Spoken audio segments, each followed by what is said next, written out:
সিঙ্গাপুরে অনুষ্ঠিত Asia cup আর্চারিতে রচনা হলো ইতিহাস।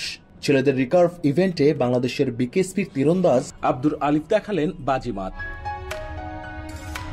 চূড়ান্ত ম্যাচে জাপানের মাইয়াটা গাকুতোকে ৬-৪ সেটে হারিয়ে দেশের হয়ে জিতেছেন স্বর্ণপদক, যা এশিয়ান আর্চারির মঞ্চে বাংলাদেশের গর্বের আরেকটি পালক।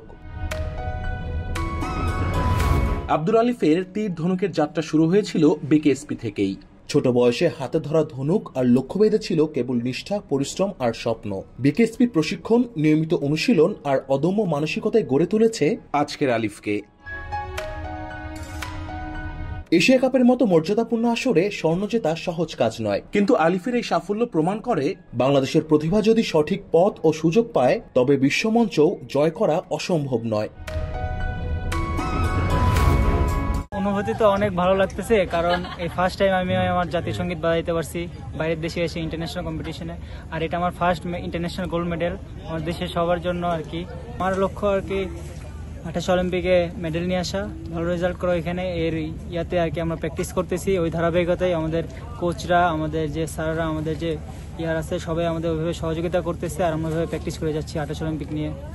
ফ্যাসিলিটিস তো সব ভালোই হচ্ছে। আমি চাই বা আমার টিমমেটরা চাই আর কি বেশি বেশি গেম খেলা, কারণ বেশি বেশি গেম খেলে আমাদের ওয়ার্ল্ড র্যাঙ্কিংটা আপ হবে আর আমরা টিম সহ অলিম্পিকে কোয়ালিফাই করতে পারবো। এই অর্জন শুধু আলিফের নয়, এটি বিকেএসপিরও সাফল্য। এটি বাংলার আর্চারির জন্য এক নতুন ভোর। এই স্বর্ণপদক যেন পরবর্তী প্রজন্মের আর্চারদের জন্য অনুপ্রেরণার তীর, আর আলিফ হয়ে উঠুক তাদের নিশানার পথ প্রদর্শক। BKSP news.